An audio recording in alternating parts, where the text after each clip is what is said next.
हाँ देखिए बच्चों, नीट 2018 में इलेक्ट्रोस्टैटिक्स से आए हुए क्वेश्चन के बारे में हम यहाँ सॉल्यूशन करेंगे। तो नीट 2018 में इलेक्ट्रोस्टैटिक टॉपिक से 3 क्वेश्चन आए।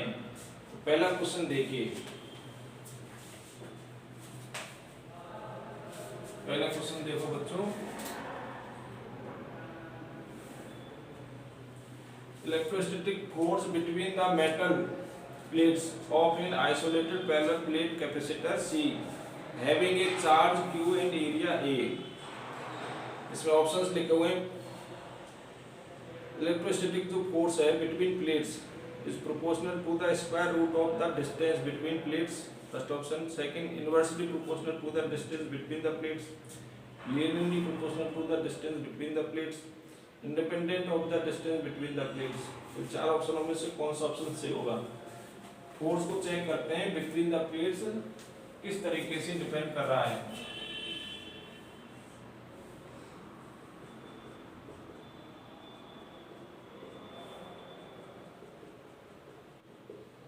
Charge Q minus Q, distance D। अब एक का चार्ज दूसरे का इलेक्ट्रिक फील्ड, तो F इक्वल टू QE। अब एक का फील्ड, एक प्लेट का फील्ड, दूसरे का चार्ज लिख लिया मैंने Q। तो इसका फील्ड कितना होगा? एक प्लेट का मतलब एक लेयर का, सिग्मा अपॉन 2 एप्सिलॉन। सिग्मा की वैल्यू Q बाई E होती है अपॉन 2 एप्सिलॉन। तो कितना आ गया? Q square upon 2 epsilon. Q plate, Q charge है प्लेट पे, A एरिया है प्लेट का, डिस्टेंस फॉर्मूले में नहीं है, इसका मतलब डिस्टेंस पे डिपेंड नहीं करता है। तो force is independent, force is independent on distance between plate. Fourth option अपना सही हो जाएगा। Force is independent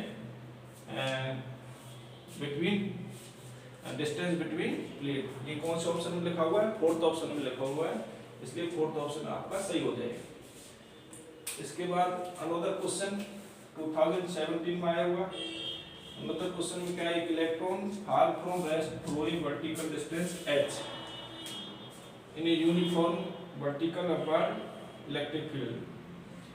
the direction of electric field is now reversed keeping it magnitude the same. A proton is allowed to fall from rest in it through same vertical distance as the time of fall of the electron in comparison to the time of fall of proton। Greater है, less than है, क्या है उसको check करना है।